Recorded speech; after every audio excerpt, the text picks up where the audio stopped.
Do you think that whales are cowards? Welcome to Fossils and Fiction, the podcast where we explore the culture and science of paleontology. I'm media researcher and dino geek Travis Holland. And I'm paleontologist and weird bug enthusiast Alyssa Fjeld. Each episode, we uncover the incredible stories behind fossils and meet the people who study them, create art inspired by them, and bring prehistory to life. Welcome to this episode of Fossils and Fiction. We have an interview with a seal expert. Alyssa will introduce all of that. We have some news to chat about. We have some listener feedback, and also it's Halloween week, so we're going to talk about creepy museums and creepy museum specimens. How are you, Alyssa? It's another rainy day here in Melbourne. I've got some secondary aquatic tetrapods behind me representing the interview that you guys are going to be listening to later from James Rule, including his allegations that some cetaceans are cowards. That came up quite a lot. Cowards might be the word of the interview. Okay, let's start with this research, which has only come out a couple of days ago as we're recording. It's by Andrew Flynn and Stephen Brusatte and a team of colleagues about late surviving New Mexican dinosaurs, illustrating that they illuminate, as it says in the title, high end-Cretaceous diversity and provinciality. This is some research from New Mexico, and it shows that dinosaurs in and around the New Mexico area were actually quite diverse and endemic and doing very well right up until the asteroid impact. So they argue that non-avian dinosaurs were not in decline before this event because previous research from the eastern side of the Laramidian continent or eastern side of North America had really shown that, in fact, there was some debate about whether dinosaurs were in decline, but it wasn't necessarily a global trend. Although, as I understand it, there were also some declines in Southeast Asia, particularly around India. So there has been debate about whether dinosaurs were on their way out before the Cretaceous and Cretaceous impactor at Chicxulub. But this suggests actually no, in New Mexico at least, they were doing pretty well. And so this was received from global coverage, and additional researchers said, this shows that although it shows pretty good evidence that they were doing pretty well, they were in no trouble at that part of the world. There's a comment by Michael Benton, who's very renowned at this. He said, look, it only looks at one location. It's not a representation of dinosaur species across North America or all over the world. However, things were going well in this area. So these late surviving dinosaurs in New Mexico, quite exciting, shows that the faunas were diverse, that things were going well in that location. The research was conducted in the Nashitoibo, no doubts getting that correct, Nashitoibo member in New Mexico, right up to the very latest Cretaceous, somewhere between 66.4 and 66 million years ago, just before or up to the point of the impactor. So pretty exciting evidence that goes right up to that point. We love to see evidence of the world's biggest catastrophe, and here it is, and the impact that it had on the world. My question is, we know very little about what happened in the Southern Hemisphere at that impactor, because my understanding is that in Australia there's only maybe one point where the end-Cretaceous line is actually preserved, the one that shows the ejecta from the meteor, because after that period, Australia went through, there was a lot of erosion across the Australian continent, and so actually we don't have right up till the end of the Cretaceous here. We have late Cretaceous deposits, but not right up to the end. And so we don't quite know what happened after the Cretaceous. And there's this big disjuncture up until you get into later into the Pliocene. So yeah, I would love to know what happened in the Southern Hemisphere. We don't know, but here it is. It looks like things were going not too bad for the dinosaurs, at least in New Mexico. This is pretty in keeping with what we keep discovering as paleontologists, which is that there is no real straightforward through line or narrative that nature can give us, and that the real stories are always much more complex than a simple narrative of just, well, the populations were already globally in decline or things like that. There are always little holdouts and pockets even in nature today, which is why we hold out hope that species we haven't seen in a while might still exist in small pockets out there and haven't gone fully extinct. Now, you had some interesting, exciting research as well to chat about. That's right. We're going to take a trip not too far away from New Mexico over to Wyoming. And this is again in the Cretaceous period. This is in the Maastrichtian. A recent publication in Science by Paul Serrano and many other affiliated authors documents something that's very exciting for paleo artists, which is the first evidence of a hooved vertebrate on land, which is the duck-billed dinosaur Edmontosaurus annectens. Annectens is a subspecies of Edmontosaurus that has been discovered in this formation in Wyoming that they are calling the Lance Formation, but specifically the part of Wyoming that this comes from was documented all the way back in the early 90s as being a location that you could retrieve dinosaurs with very special mummification going on. Many of these specimens were donated to museums like the AMNH Mummy, which is another Edmontosaurus annectens that was dug up during this time period. This team was able to use historical notes to reconstruct data as to where the location of these mummies was coming from and uncovered 2 new mummies.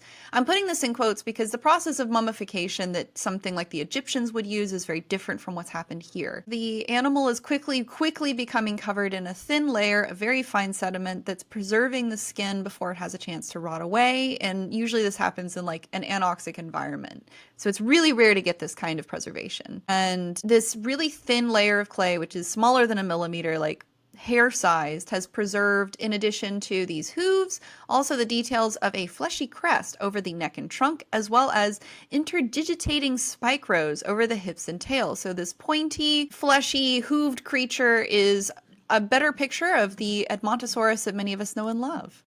How fun is that? Yeah, that's pretty exciting. I have seen some artwork actually showing that instead of just the comb kind of on the head, that, you know, you might extend it all the way down the back and those kinds of things. So it's always really exciting when you get a fossil that is not just bones, right? That it gives you something extra that you can see this is what this animal actually might have looked like in life. Absolutely. It's exciting.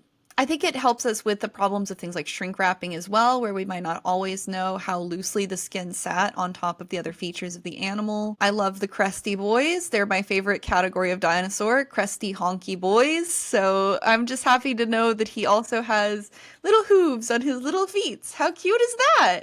I mean, I wouldn't call them little hooves, right? These are big animals. These are very big animals. Okay, But well, nonetheless. that's fair. Yeah, so we've got a mummy this Halloween. That's pretty exciting. I think that's also pretty in keeping with our spooky Halloween spooktacular. You can't use spooky twice. You can't, but you did, so whatever.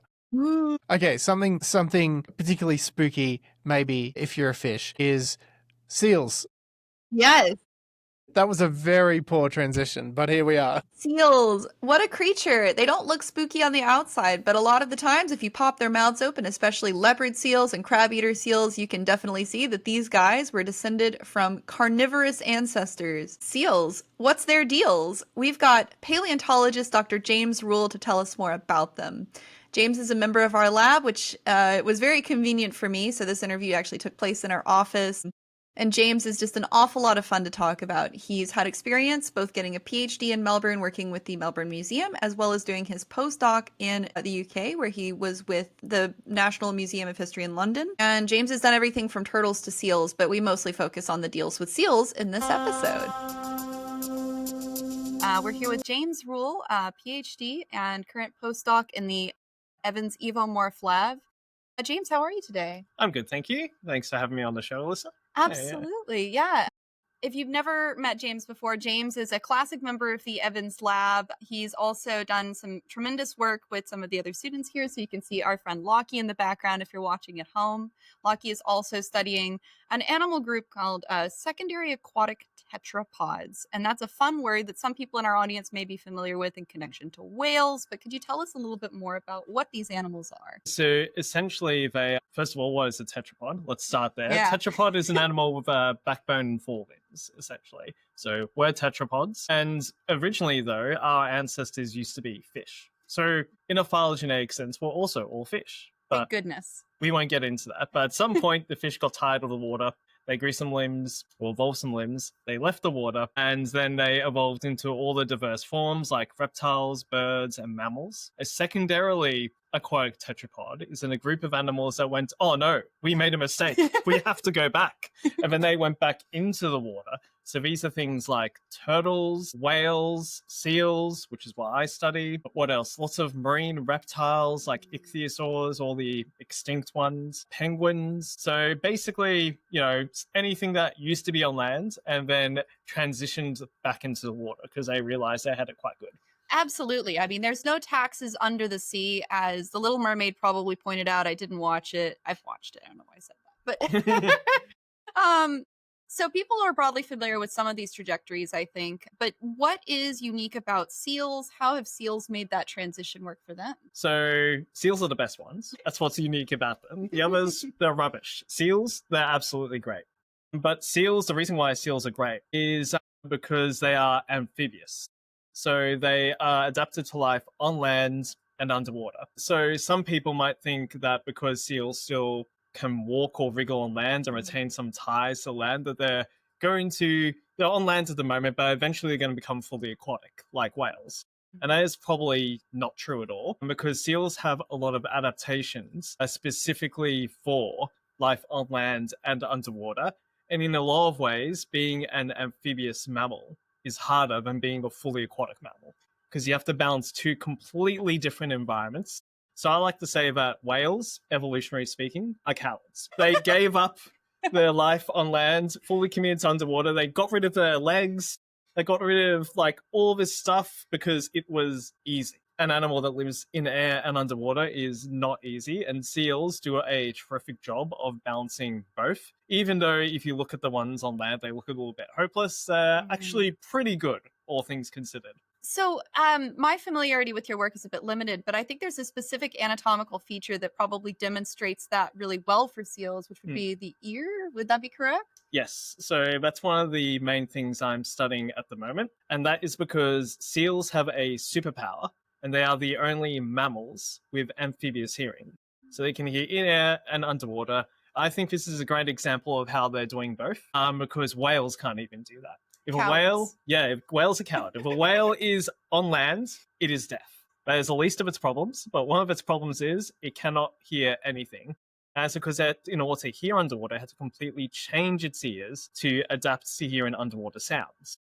And that's because air is less dense than water, and so sound behaves differently between air and water. But there is a lot of behavioral and experimental evidence that pinnipeds, which is the scientific name for seals, can hear in both media, and they can hear, some of them can hear underwater just as well as they can hear in air. So their underwater hearing abilities are remarkable, and it's meant to be impossible, and we don't really understand how they do this or how it evolved. And that's sort of what my research is currently looking into. So you're exploring the seal secrets, the seal crits, if you will. Now that's horrible.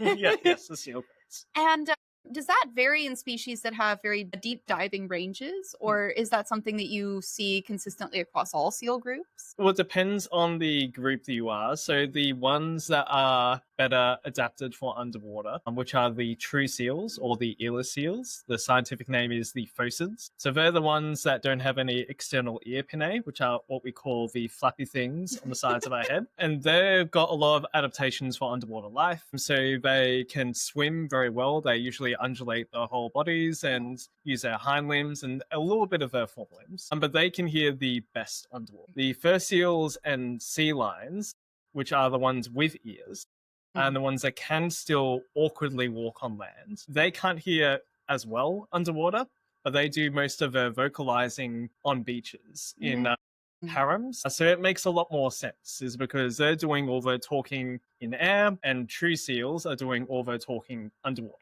Right. Modern seals, I'm guessing that marine noise, which is this concept that I was unaware of before the last couple of years, but things like boats and trawlers and man-made things making noise in the ocean, is that disruptive for the seals that are primarily in water, the phocids? Probably. So underwater noise pollution is a pretty big problem. And the reason for that is that sounds travel further underwater. Sounds are louder and faster underwater. So say if I clap like this is at a particular volume, if I could make a clap like this underwater, it would sound a lot louder. And so if you have a boat or you have some sort of underwater construction, some sort of human-made noise occurs underwater. It tends to be quite loud, and so this can mess with the hearing of marine mammals in particular. So whales, dugongs, sea cows, and pinnipeds, we think that their hearing gets disrupted by this. And this can range from just disturbing them from their everyday life. So if we were talking right now around a construction strike, you would struggle to hear me. So that's one of the problems, is like human-made noise masks the noises that are biologically meaningful to marine mammals. But the other thing is, if it's loud enough, it can actually damage your ears, sometimes permanently. Yikes. Well, I guess one of the questions to follow on from that is, well, you mentioned a couple of different groups there.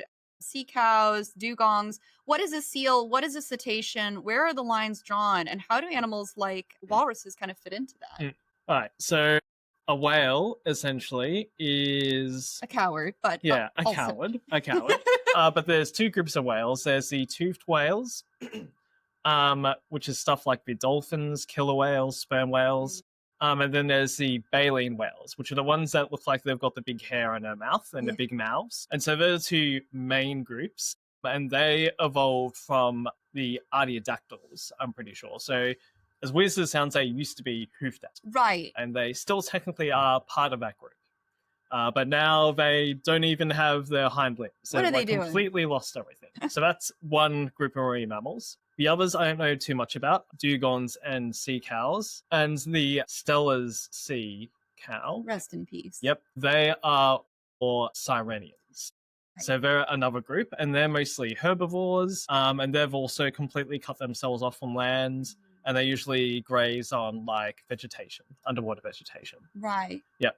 And so pinnipeds, which are fur seals, sea lions, true seals, and the walrus, are the third group of marine mammals. And they are from the group the Carnivora, which is the same group that bears, dogs, cats, weasels, hyenas are all from. And they are the result of a single underwater transition, and basically they explode into all the different groups of pinnipeds we have today. Wow. Yeah. That's quite a wide range of diversity. Yes. Yeah. So I guess my next curious question would be, what's your favorite seal? What is the best seal? Those might be different answers. Yeah, those are two different questions. My favorite seal, I feel like I have to say it is the Ross seal. I mean, this is my favorite seal. Once at a conference, I said a different seal, and one of my close colleagues came up to me and he was like, James, that was the wrong seal. That is not your favorite seal. Your favorite seal is the Ross seal. I was like, yes, I know, Leonard. But I had to pretend for this talk that it was something else. So the Ross seal is, and that is because they have, basically we don't know anything about them. They live in Antarctica, and so they've got extremely big eyes. They're really goofy looking. They make these sort of really weird space alien noises underwater. So they have really weird high-pitched songs. Don't sound like any animal alive on Earth. Like, it sounds like they come from space. And we don't even know where they live. Like, we know they are in Antarctica. We have a sort of broad idea of where they're distributed. But if someone went down to Antarctica, was like, today I'm going to find a Ross seal, it might be a bit difficult. Whereas the other seals that are in the Antarctic, we have a pretty good idea of where they live and where they can be found. And we know stuff about their abundance and locomotion, but the Ross seal is very cryptic. So that's why that's my favorite seal. What is the best seal is probably the crab-eater seal. Oh, very good. Yes. Yeah. So they're the ones with the really weird, funky teeth that look like a bunch of combs, and they've got teeth adapted for straining out krill, not crabs. So people like to say, why is it called a crab-eating seal? Like, how silly. Scientists don't know what it ate. And that's because, I'm pretty sure, is a mistranslation of the original German description and name for the crab-eater seal. I thought maybe it had been one of those doomed expeditions to the Arctic where you had a non-scientist just observe an animal and go, yeah, that seems right. No, it's just lost in translation. And so the reason why they are the best ones, though, is because after humans and livestock, they are the most abundant mammal on the planet in terms of biomass. Really? Yes. There is either, I can't remember the precise number. I think the estimates are there are either 7 million of them or 70 million of them. I might have to double check those numbers, but that is the order of magnitude of like how many there are. And even the lowest estimates are like beat every single other wild mammal by miles. I mean, you always hear about whales are doing so poorly with climate change. So many seal species are threatened and endangered. And then I suppose these guys are just going, oh, we're fine. Yes. Well, one of the reasons why we think they're doing so well is a long time ago, back when whaling was a thing, Yes. a lot of countries went down and they got rid of all of the baleen whales, hunted a lot of them to almost extinction. And when they did that, there were less whales to compete for feeding on krill. And so scientists think the reason why there are so many crabbear seals now is not because that's a natural population level. They think it's artificial because they very quickly filled in the gap left behind all these baleen whales that used to be in Antarctica. It's fascinating. And it goes to show that teeth are another very important component of this animal when you're looking at the fossil record. My understanding as a non-vertebrate person is that there are some pieces that are more diagnostic than others, more useful if you find them. And with seals, I'm guessing that's teeth and ear bones. Is there any other part that you tend to look for that's fairly diagnostic with these animals? Just those are pretty much it. I mean, the ear bone for me is, I reckon, one of the most informative parts. But to be honest, just the skull in general. And so pinnipeds actually have an extremely poor fossil record, especially the true seals. There's a lot of isolated postcrania, which are not very informative at all. And so the skulls are actually extremely rare. And so when we do find them, they give us a lot of information. But to be honest, you can probably say that about almost any mammal group. Possibly so. But I think this does bring us to what might be the worst seal you've encountered. All right. I was telling Melissa before that I actually had to look this up. That is how little I care for this seal. So it's a fossil seal. It is called Pontophoca jutlantica. What a name. That's the holotype. That is a rock. So it is literally, here it is, half a femur with all the important bits missing. And that's a type specimen. That's the worst seal. It's barely a seal. Yeah. It is one of those things where a lot of fossil material, back when pinniped fossils were a lot rarer, we didn't have many of them. And so if you did find a fossil, you stuck a name to it. Yeah. And so a lot of fossil true seals have historically been named off extremely poor type specimens that don't tell you much. And it's not to say that, say, a humerus or a femur of a pinniped can't be taxonomically informative. Right. But most of the time they're not. So do you find that this is a relic of the way that these accessions have been done around the world, or is this something that's more localized to different points in time and different geographical locations? Like, was this happening just in Australia? Was it happening in the UK? This was mostly happening in Europe. Okay. At the beginning. So all of the fossil seals back in history, most of the fossil pinnipeds that we knew about were from Europe, and that's just because that's where Western scientists were working. And then as we started, science progressed, a lot more pinnipeds became known from elsewhere in the world, particularly the United States. There is actually an incredible fossil record of pinnipeds from the United States. It's the one thing we're doing. Yeah. It's great. And a lot of good material as well. But by the time science got up to that stage, it was starting to be around the 1970s to the 1990s. We already had all these taxa in Europe named after isolated limb bones, essentially. Sometimes not even the whole limb bone, as I just showed you. Incredible. And so this practice has been carried forward by some scientists into the 21st century, and other scientists have moved on to more complete material. So it's sort of like a shifting baseline at the moment of what is good enough to be a type specimen of a fossil pinniped is quite a controversial topic, and it's something we're still sort of working out, but it's one of my opinion that it is not isolated limb bones, and now that we have better material available, we should try naming fossil seal species off, skulls or complete skeletons or partial postcranial skeletons that have slightly more information. Yes, just a little bit. And my understanding as well is that we find seal fossils here in Australia and in New Zealand that are adding to that record as well. Yes, yeah. So Australia doesn't have a fantastic record of fossil pinnipeds. So I did my PhD on fossil pinnipeds from Australia and New Zealand. And when I started my PhD, I think there was a grand total of 2 specimens had been described in literature. Wow. And all the rest were described by myself and my team during my PhD. From places like Beaumaris, Portland, and Hamilton were the main 3 areas. So they were all in Victoria, and they're all Miocene to Pliocene age sites. However, the main topic of my PhD was a fossil seal from New Zealand. It came from a place called Taranaki on the North Island, so it's about 3 million years old. And when we described that, it was the first southern occurrence of monk seals. So we called it Irminarchus, which basically means early monk seal. Yeah. And so today, monk seals are only known from the Mediterranean and Hawaii, and they used to be in the Caribbean before they were hunted to extinction. So they're a very northern species. And because monk seals, which were the sort of like early divergent groups of this southern group of true seals, we thought that the southern group of true seals, which includes all the elephant seals and all the Antarctic seals, evolved in the northern hemisphere. Right. Because all the fossils were in Europe, the fossils were in the northern hemisphere, monk seals are on the northern hemisphere, therefore these group, they evolved in the northern hemisphere. And then right up until the very end of geological history, then they very quickly dispersed south and got to their current distribution. The scientific explanation that is the equivalent of, and then a wizard did it. Yes, and then a wizard did it. Exactly. And so when we described Irminarchus, that completely disrupted that story, because that was one of these northern seals, but they're in New Zealand, which is, not the northern hemisphere.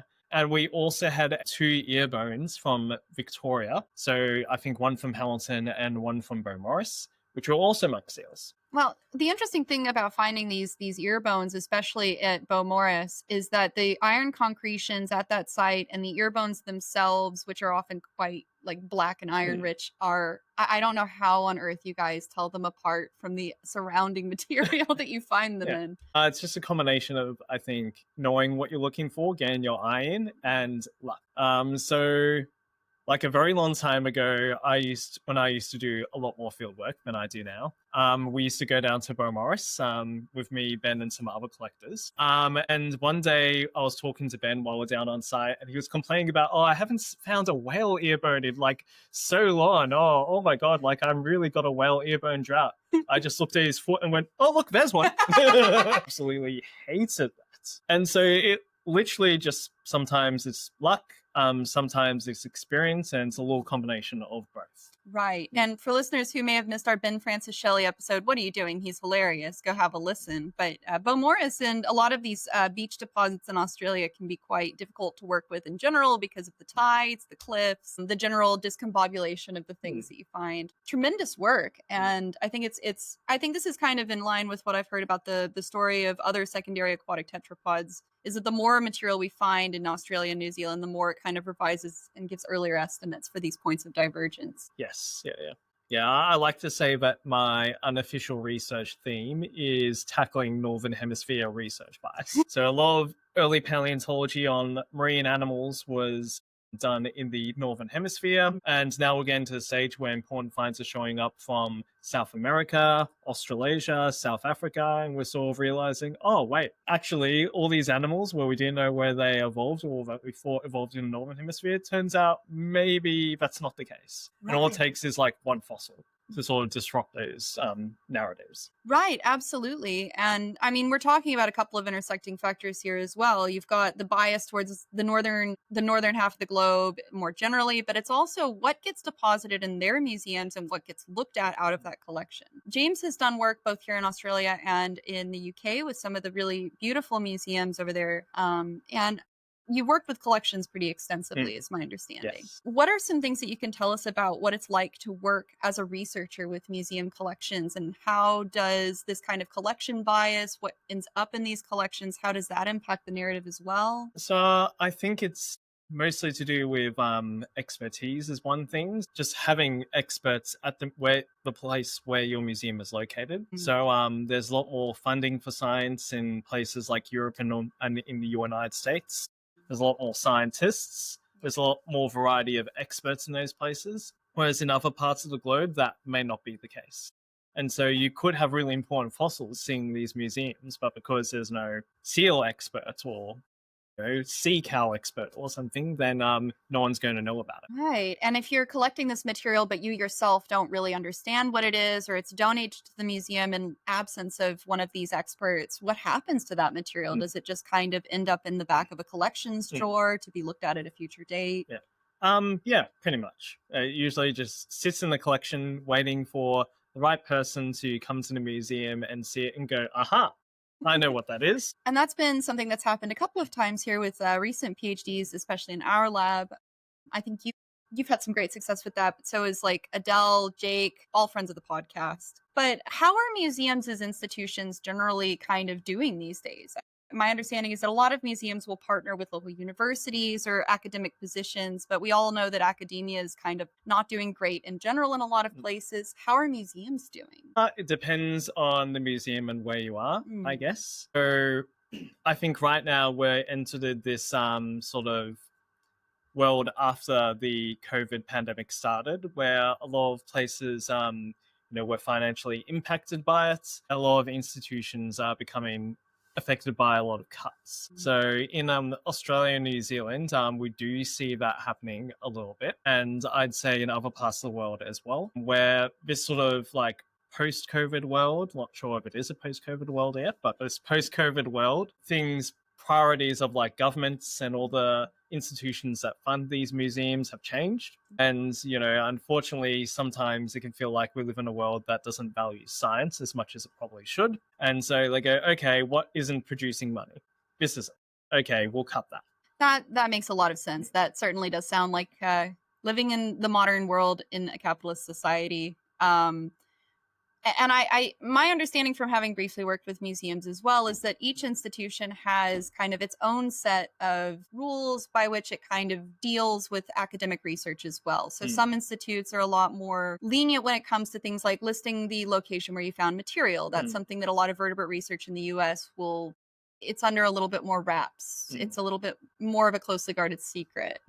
Have you run into things like that before, where the policies of a museum have made it difficult for you to publish the work that you'd like to publish? It really depends on the museum. It also depends on the policies of the staff members at the museum as well. So some museums, for example, have strict rules about 3D data of their specimens. And some museums do not care at all. Yes. So there's a little bit of that. In terms of like the locations where fossils are found, it really depends on the context. Your museum is located in a place that has lots of fossil poaching, then maybe you don't want to publish that information. Some museums, regardless, prefer you be a bit vague about where the location is, or would prefer that inquiries go through them to figure out where a site is.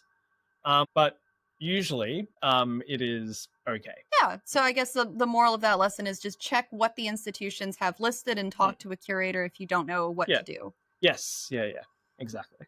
And as someone who's recently done their PhD, who's doing the postdoc, who's, I would say, relatively, if not quite successful at what you're doing, do you have any advice for the listeners in our audience who are maybe thinking about doing paleontology, working in museum spaces, that kind of thing? It's a good question. I guess maybe be a bit flexible is probably very important, and be open to learning as much as possible. So getting lots of experience and lots of different skill sets really helps. So a good example is, say, a science like physics or chemistry that might not be intuitive, that has anything to do with paleontology, but a lot of paleontological studies could use chemistry or could use physics. So I think being open to being multidisciplinary is quite good. Learning different skills and abilities is quite good. I think another key part as well is be really good at communicating, and writing really helps as well. Because one of the challenges we face as scientists is sometimes we feels like we can live in a bubble. Yes. I'm sure you know. And it's really hard to break out that bubble. And if you just learn the technical jargon and that's all you say, then you're never going to meet people who aren't scientists halfway. And they're not really going to understand the point of what you're doing. And because a lot of funding and a lot of museums are public institutions, we sort of have an obligation to make our science accessible to the people that support us. I've been encouraging students more and more lately to think about science communication as something that will be part of their careers as scientists going forward, in addition to networking and, unfortunately, doing statistics. Yes. Statistics is a big one. Don't be scared of math. I'm scared of math. Don't be scared of math. Computers can do it now for you. Don't be scared of math. Don't be scared of math.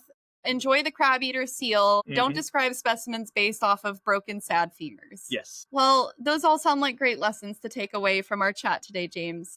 Is there anything that you'd like to add, or any way that you'd like our listeners to get in contact with you if they have further seal-related questions? So I am on social media. I used to be on Twitter, but, it's Twitter. Rip. Yep. I do have a Blue Sky and what is my handle? My handle is, I really should know that, shouldn't I? Paleo_J Rule. And that's paleo with an A before the E. So if you like seeing some cute seals, I highly recommend also Simpsons jokes. Every presentation James has ever made is hilarious and very cute. And yeah, definitely check out his social media if you want to learn more about good science communication, museum research, and seals. James, thank you so much. Thanks for having me, Alyssa. Alyssa, I really enjoyed that interview with James. I learned a lot more about seals, and we talked about them being potentially a little creepy at the start there. I watched Happy Feet again recently, which I really loved when it first came out. And there are actually, some really frightening moments in that movie with seals. There's a leopard seal which sort of chases down the penguins, and also then they kind of wander through the elephant seal colony. And although the elephant seals are quite amiable, they're huge and they're kind of grumpy, and they're like the guys you find at an outback Australian pub, even with this kind of broad Australian accent to them. I've been frightened of seals since I found out about seal finger, which I was one of those kids that had like the compendiums of horrible diseases books, and that probably didn't do anything bad to me. But one of the things that it lists in there is back in the day when you had seal people, like people who'd go out and collect seal furs, sometimes these people would get bitten by the seals, and seals are gross. They smell really bad and their mouths are full of bacteria. And when someone is bitten by a seal, sometimes bacteria that we don't necessarily have the means to treat will set in. And this was called getting seal finger. The finger or whatever bitten part would get red and really swollen, and doctors would have a really hard time treating it. So that is like the one fact I've retained about seals this entire time. It's kind of a bit of karma, really, for going out and hunting down seals. Yeah, they're way too cute. Like, this was always going to be a cursed job. You know what I mean? Like, this is what you get. So, sticking with the creepy theme, let's talk about creepy museums and creepy fossils and things like that. I'm going to start with one which you brought to my attention. I didn't realize this was a Melbourne invention, but I had seen it going around in 2016 when it was first created.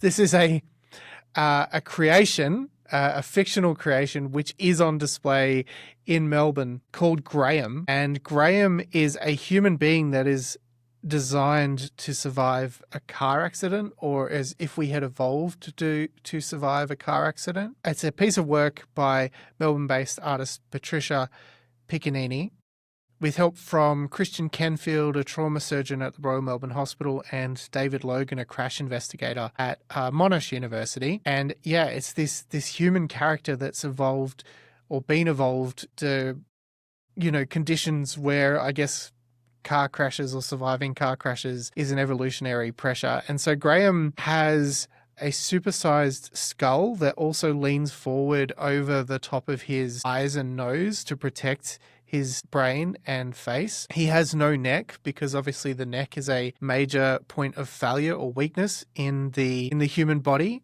His knees can bend in every direction. He has additional padding, including fat and extra nipples between ribs to protect the ribs. So Graham is truly a horrifying version of what humanity needs to survive a car accident. And I'll share a link to images of Graham if people have not come across him in our show notes. And now over to you, from examples of creepy fossils and museum stuff.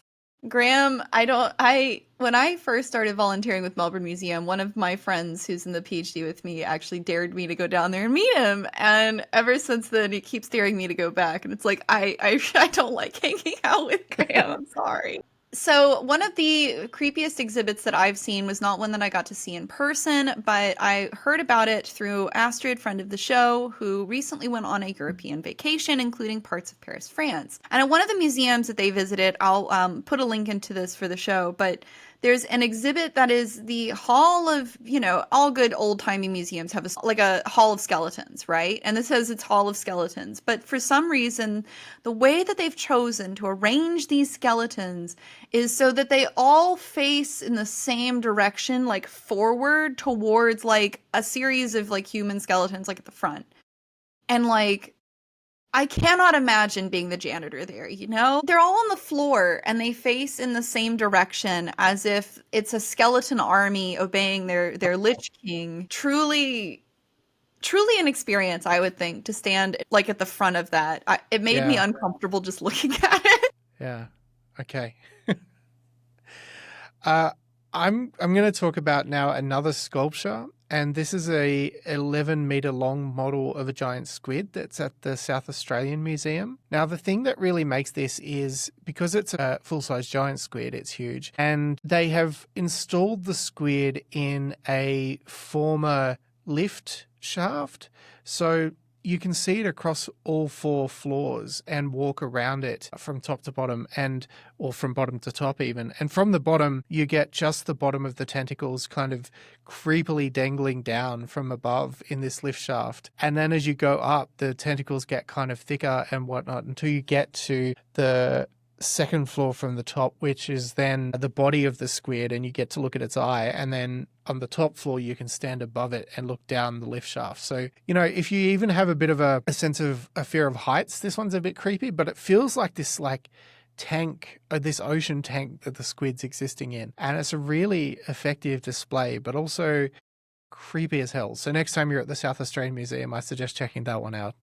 I will tell you guys a story about the museum that I visited while I was, so I used to live in Japan. I was an English teacher, but I also taught geology. And as part of that, I got to go on this lovely tour of a museum in the middle of nowhere called Itoigawa. It is essentially a really cool place in the Earth's crust where it used to be pulling apart, so you get unique rocks and minerals. And what I didn't know when I went into this is that this was when I was like 24. I didn't know very much about the paleontology side of things then. And I had never seen Nipponite ammonites, which if you've never seen them, they are ammonites that do not have a nice, neatly coiled shell. Their shells are asymmetrical and really squiggly and quite, and I didn't have the Japanese in this discipline to read the exhibit. So I was walking through this museum. It's a really cool museum. And the last room is just a wall of these guys intermixed with other invertebrates. And I wasn't prepared to see that with no readable explanation. Like, I was trying to participate in activities while Google lensing the captions, like, this is fake, right? Wait,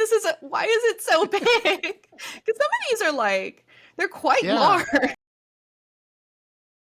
So what is going on with them? You're a trilobite expert. What is going on with these Nipponites? No one knows, actually. It used to be theorized that it was a buoyancy thing, but recent functional mechanical tests have revealed that might not necessarily be the answer. So it's something that actually a lot of fish people are very interested in as well. Matt McGee at Monash corrected me when I said something about buoyancy last time. He was saying, we don't actually know. The evidence for why they did this is not totally clear. It could have something to do with burrowing. It could have something to do with being able to eject water from their shells. We don't know, but I don't like them. Fair enough. I'm going to now enter into this a suggestion from the National Army Museum in London. Now, this is frostbitten fingertips. So they come from a soldier, Major Michael Bronco Lane, who was a soldier who lost his fingers and toes while climbing Mount Everest in the 1970s. And so at the National Army Museum in London, apparently you can see his fingers that have been severely frostbitten and preserved on display. Imagine if that's all that's left of you in 30 years. Just your fingers. Yeah. I mean, that's what a partial fossil find, like you and James were talking about the broken femur being collected for certain, pinnipeds. So just like one sliver of bone sometimes is all we have to go off. Yeah. I think perhaps the spookiest thing of all is not understanding how much of ourselves we will eventually leave behind for future paleontologists and archaeologists. I always wondered with modern cemeteries, obviously there's a lot to come in terms of, if you're not disturbed by future human development or by natural disaster or just geological processes, that's one thing. But the way that we as humans dig a hole into the ground that's quite deep and put whole bodies in there, I feel like that's got to be a relatively good way to preserve a whole bunch of human skeletons into the fossil record. So before I was interested in paleontology, I was really keen on becoming a forensic scientist because if you've never heard of it, the university that is the sister university of the one I went to has something called the Body Farm, where they study different types of decomposition. Turns out I have a sensitive sense of smell, so this did not work out for me. But one of the things that I looked into was how does the body kind of break down under different conditions? And what you learn is that people who opt for things like natural burials, where there's no formaldehyde or embalming fluid used, their bodies will break down in a predictable series, leaving behind the skeleton. But if you have any embalming fluid put in you, which was a convention that became popular after the death of Abraham Lincoln, which allowed people to bring his body on tour for the various peoples to see. At least in the US, that's how embalming got really popular. And bodies that were preserved using embalming fluid are dissolved in the acid that is both produced by the embalming fluid as well as the bacterial activity interacting with the embalming fluid. So eventually, you just have soup. Okay. So not preserving really well. There we go. This is why I need an expert on this show. If you're a forensic body decomposition studier, write to us. We'll interview you. It's like that old joke about what is the period of time in which something shifts from being archaeology to paleontology or shifts from being grave robbing to archaeology in the first place. Well, hopefully we'll get some more answers about the boundaries between archaeology and paleontology with one of our upcoming guests in November. And until then, I suppose I will leave you guys with the spookiest mystery of all, which is which seal is the spookiest to you personally?